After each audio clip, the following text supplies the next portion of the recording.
Assalamualaikum warahmatullahi wabarakatuh. Nama saya Alvina Indah Milani. Saya dari kelas Negara Hukum dan Demokrasi kelas A yang Bapak Ilham Mampu.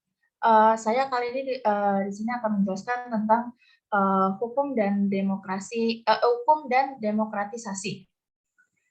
Yang pertama dari definisi hukum berdasarkan para tokoh ahli. Ernest Utrecht menjelaskan bahwa hukum itu adalah himpunan petunjuk hidup dalam arti perintah atau larangan yang mengatur tentang tata tertib dalam suatu masyarakat yang seharusnya ditaati oleh anggota masyarakat dan jika peraturan itu dilanggar, maka akan menimbulkan tindakan dari pihak pemerintah kepada masyarakat itu berupa hukuman. Lalu dari Hans Kelsen yang menjelaskan bahwa beliau menjelaskan bahwa hukum adalah norma-norma yang berisi kondisi dan konsekuensi dalam suatu tindakan.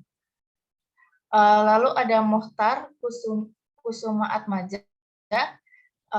Beliau menjelaskan bahwa hukum adalah kaidah dan asas yang mengatur hubungan bermasyarakat dan dibuat berdasarkan keadilan. Lanjut.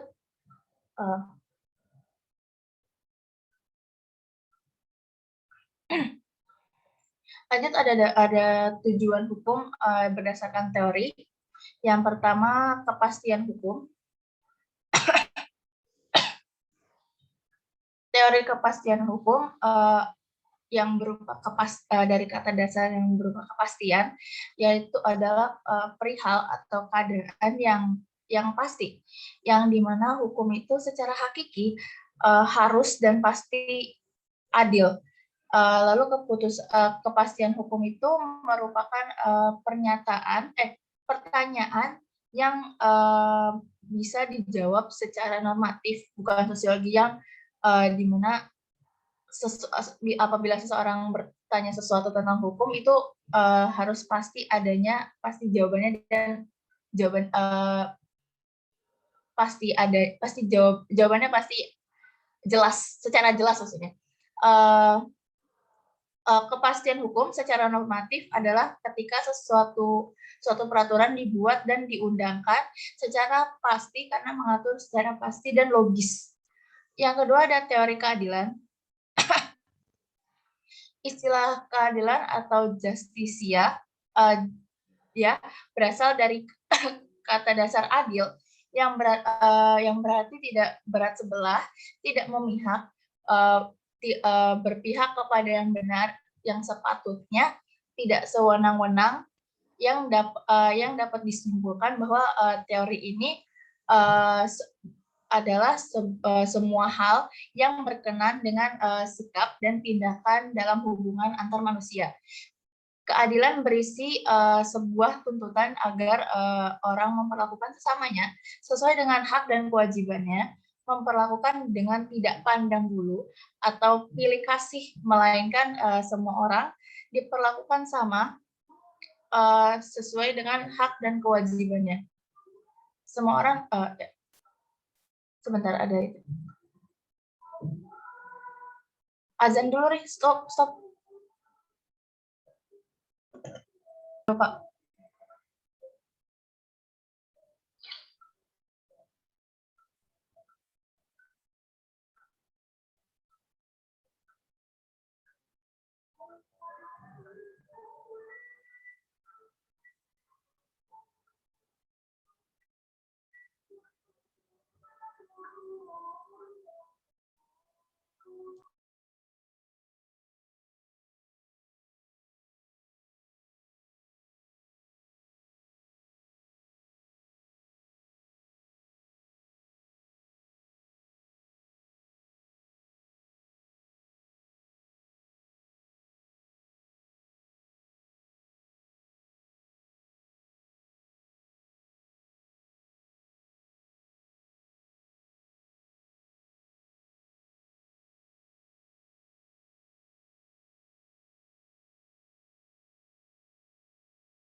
Lanjut, mohon maaf tadi karena terpotong karena ada azan.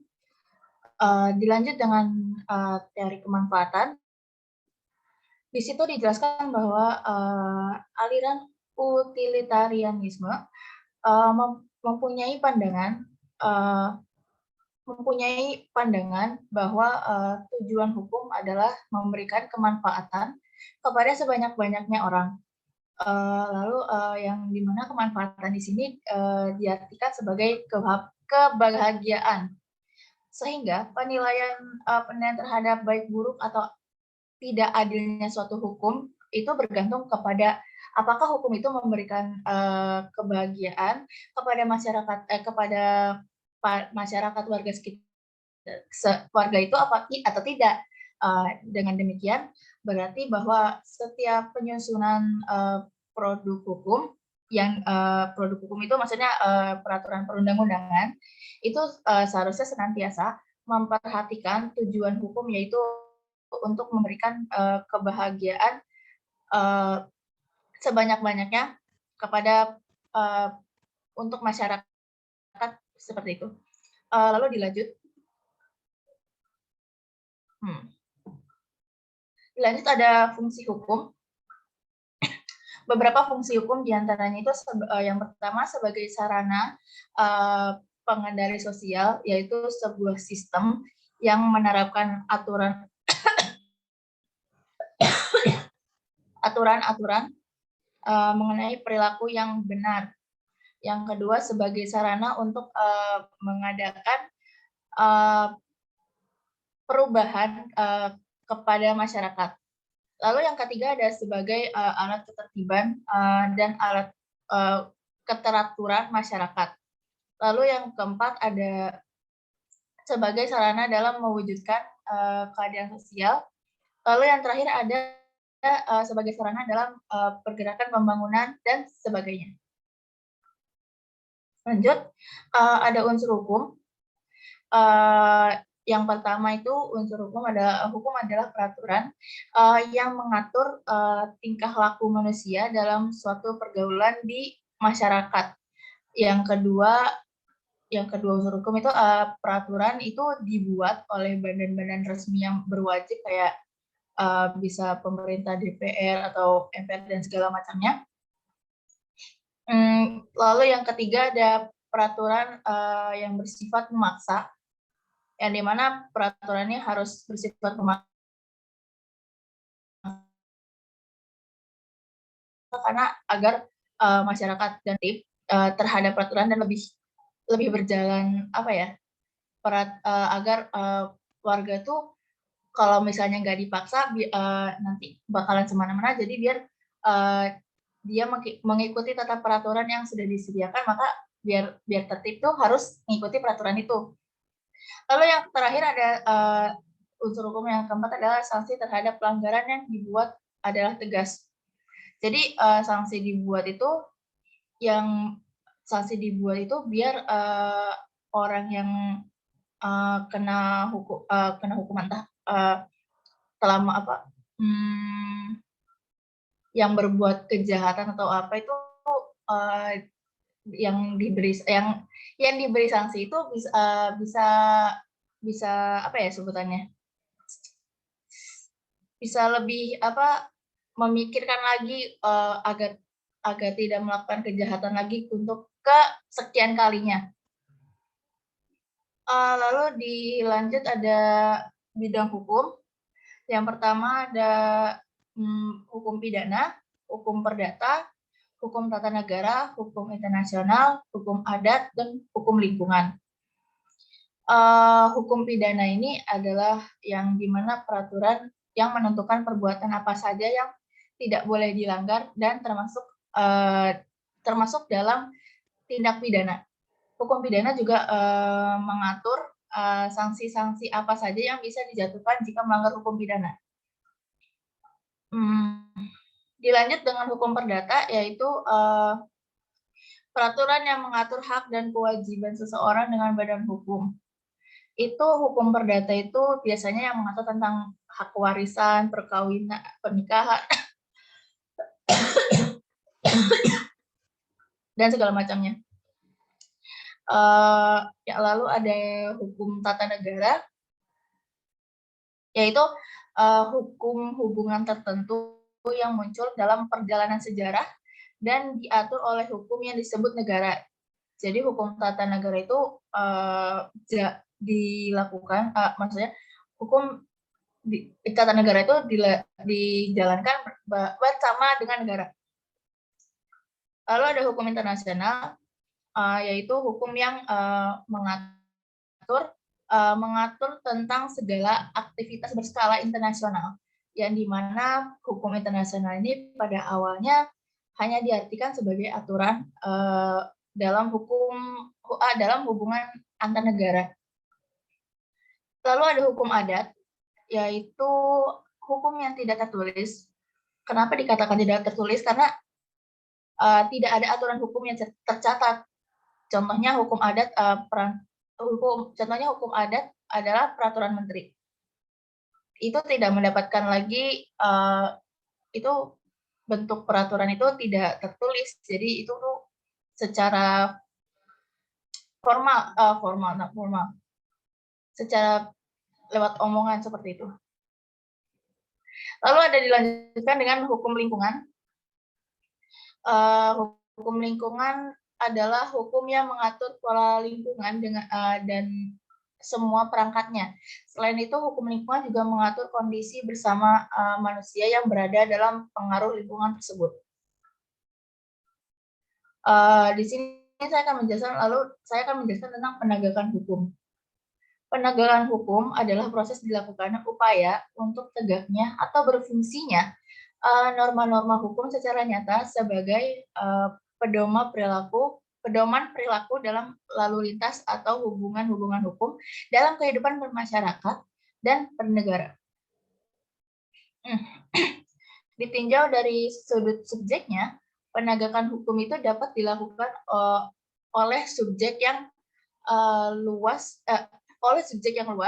yang dimana dapat pula diartikan sebagai upaya penegakan hukum oleh subjek dalam arti sempit. Dalam arti luas, yang dimana dengan dijelaskan itu dalam arti luas, proses penegakan hukum itu melibatkan semua subjek hukum dalam setiap hubungan hukum.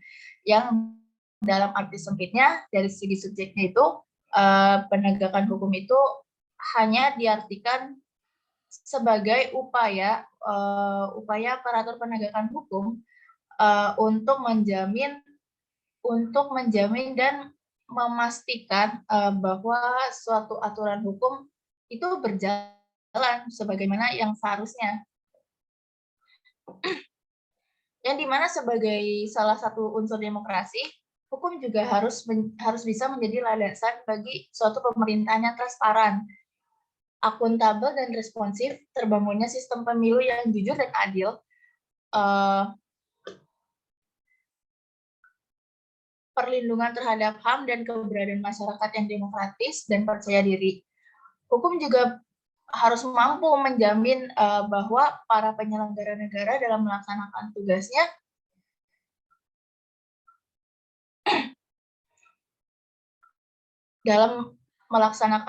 tugasnya itu secara transparan, itu taat pada yang namanya istilahnya itu rule of law.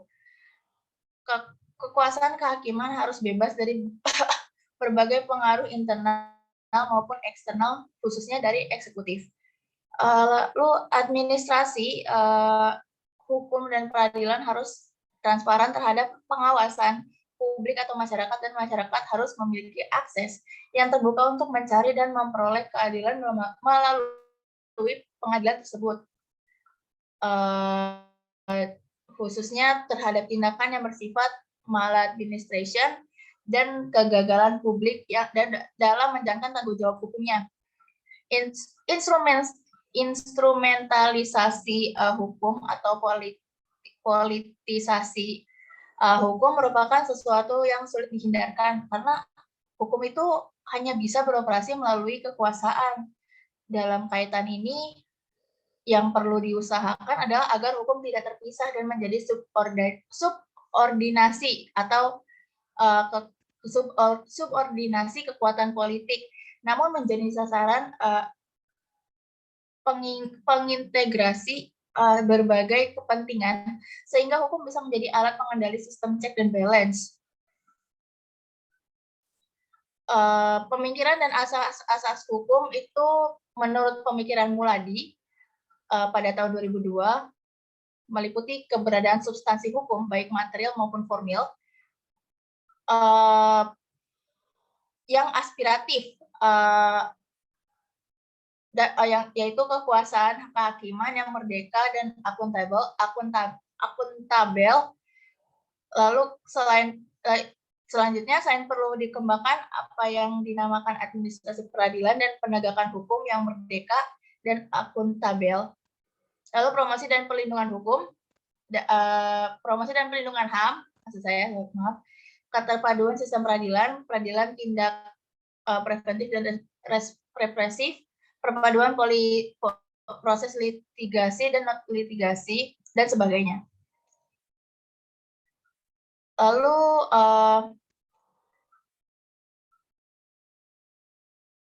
melalui Barda Nawawi Arif, reformasi hukum tidak hanya berarti pembaruan undang-undang atau substansi hukum yang disebut dengan legal substance reform, tetapi juga pembaruan struktur hukum atau legal structure reform dan pembaruan budaya hukum atau legal culture reform, yang termasuk di dalamnya juga etika dan ilmu atau pendidikan hukum, legal ethics and legal science atau education reform. Bahkan dalam situasi krisis ini yang terpenting justru pembaruan aspek imaterial dari hukum, yaitu pembaruan budaya hukum, etika moral hukum, dan ilmu pendidikan hukum. Selanjutnya saya akan menjelaskan tentang demokratisasi. Demokratisasi adalah transisi ke rezim politik yang lebih demokratis. Tapi secara umum demokratisasi adalah proses sebuah pendemokrasian agar rakyat turut serta dalam kegiatan politik di suatu negara tersebut. Proses demokratisasi ini bukanlah proses yang mudah, karena negara harus melibatkan rakyat untuk menyuarakan pendapatnya melalui Dewan Perwakilan Rakyat atau DPR, yang dimana rakyat ikut serta dalam kemasyarakatan atau kenegaraan. Dengan menyamakan hak dan kewajiban seluruh masyarakat, demokratisasi ini rakyat bisa bebas dalam melakukan berbagai kegiatan di negaranya dengan bebas berpendapat dan pluralisme yang berkembang di dalam negara tersebut. Lalu proses demokratisasi ini sampai saat ini masih berjalan lambat, kompleks, dan melibatkan beberapa fase. Purwo Santoso pada tahun 2010 mengisyaratkan bahwa demokratisasi memang harus dilampaui dengan sejumlah letupan-letupan konflik besar, dan biasanya yang masih menyisakan letupan-letupan kecil setelahnya. Demokrasi berkembang dengan sejumlah prasyarat penting, dengan sejumlah prasyarat yang benar penting. Lalu ada dari Sorensen yang mengatakan bahwa ada 4 prakondisi bagi perkembangan demokrasi. Yang pertama, modernisasi dan kesejahteraan akan menjadi iklim bagi demokrasi. Lalu yang kedua, ada faktor budaya politik yang menyangkut sistem nilai dan keyakinan yang menjelaskan konteks makna dan tindakan. Ketiga, struktur sosial masyarakat itu dan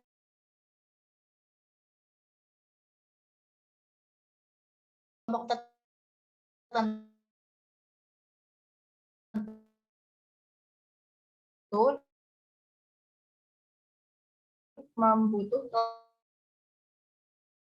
membutuhkan kelas dan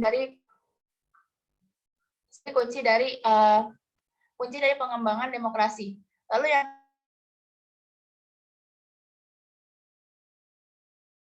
keempat ada faktor lain yang merupakan konteks internasional dari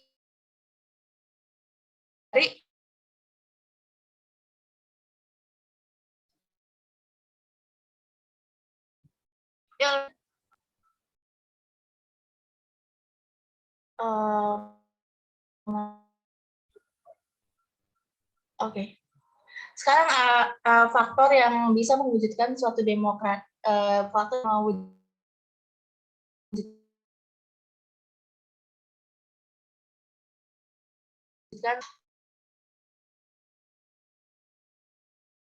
penelitian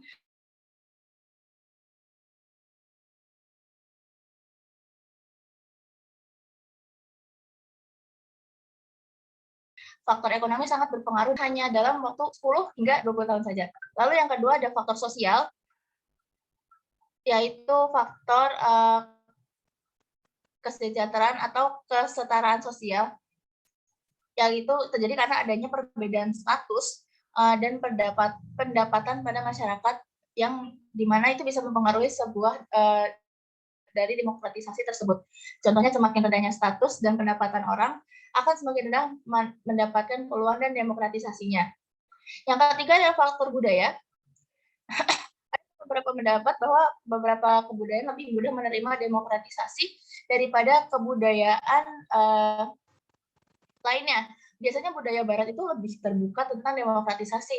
Tetapi di zaman modern ini, ada beberapa negara non-barat juga yang sudah mulai menjunjung budaya demokratisasi, seperti negara India, negara kita sendiri Indonesia, Jepang, Namibia, Botswana, Taiwan, dan Korea Selatan.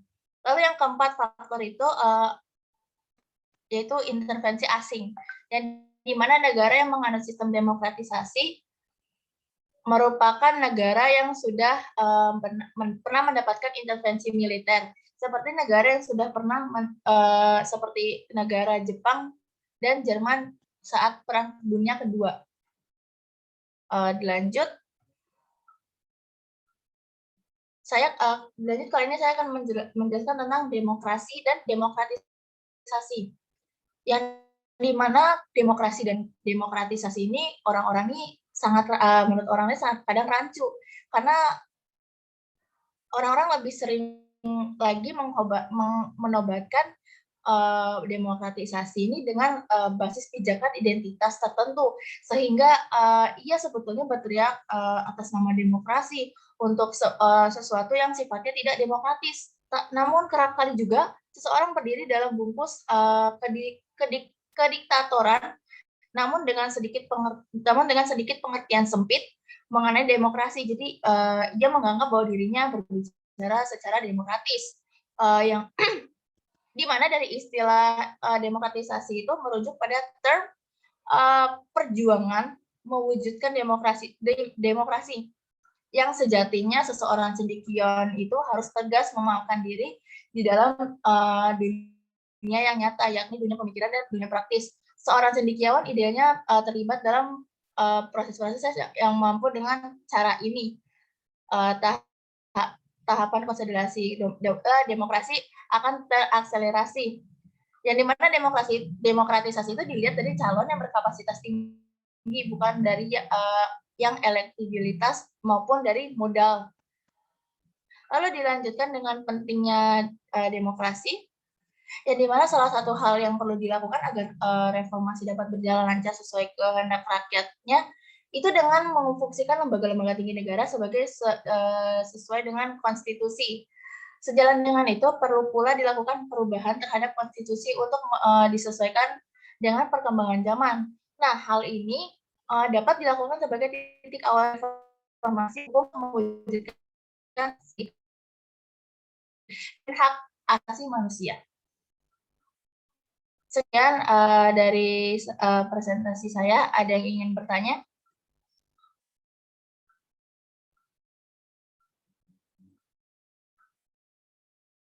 Saya ingin bertanya, Mbak. Iya, boleh. Tadi kan Mbak Vina udah jelasin mengenai bidang hukum ya? Ya. Yang saya ingin tanyakan adalah sumber hukum daripada bidang hukum itu apa saja? Terima kasih. Oke. Terima kasih untuk pertanyaan Mbak Riri. Saya kali ini akan menjawab dari pertanyaan tersebut. Sumber hukum, sumber dari bidang hukum yang saya sebutkan tadi, yang pertama hukum pidana, yaitu terbagi menjadi dua, yaitu Kitab Undang-Undang Hukum Pidana atau yang disebut dengan KUHP, yang menjadi sumber hukum utama, dan Undang-Undang di luar KUHP yang memuat aturan tindak pidana khusus seperti Undang-Undang tentang pemberantasan tindak pidana korupsi. Lalu ada dari hukum perdata, yaitu sumber hukumnya dibagi menjadi dua, yaitu ada sumber hukum perdata tertulis dan tidak tertulis. Tidak tertulis itu berupa kebiasaan, yang tertulis itu memiliki banyak sumber, diantaranya berpalingan van Wetgeving atau AB, bergelik Wetboek atau BW, dan Kitab Undang-Undang Hukum Perdata atau KUPER. Lalu dilanjutkan sumber hukum dari hukum tata negara, yaitu UUD dan peraturan perundangan tertulis, lalu jurisprudensi peradilan, dan kebiasaan ketatanegaraan untuk konvensi dan hukum internasional tertentu. Lalu ada sumber dari hukum internasional menurut Mokhtar Kusumaja, yaitu perjanjian internasional, lalu kebiasaan internasional, prinsip-prinsip hukum umum, dan putusan pengadilan dan ajaran sarjana yang paling terkemuka dari berbagai negara. Lalu ada sumber hukum adat, adat istiadat, itu ada adat istiadat atau kebiasaan yang merupakan tradisi rakyat, kebudayaan tradisional rakyat, kaidah dari kebudayaan Indonesia asli, perasaan keadaan yang hidup dalam masyarakat, pepatah adat, jurisprudensi adat, dan lain sebagainya. Hukum lingkungan itu sumber hukumnya lahir diundangkannya pada Undang-Undang Nomor 4 tahun 1982 tentang ketentuan pokok pengelolaan lingkungan hidup. Itu mungkin jawaban dari saya. Sudah cukup, Mbak? Cukup.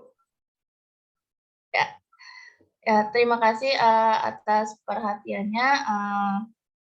Kurang lebih dari apabila saya ada kekurangan kata, saya minta maaf. Wassalamualaikum warahmatullahi wabarakatuh.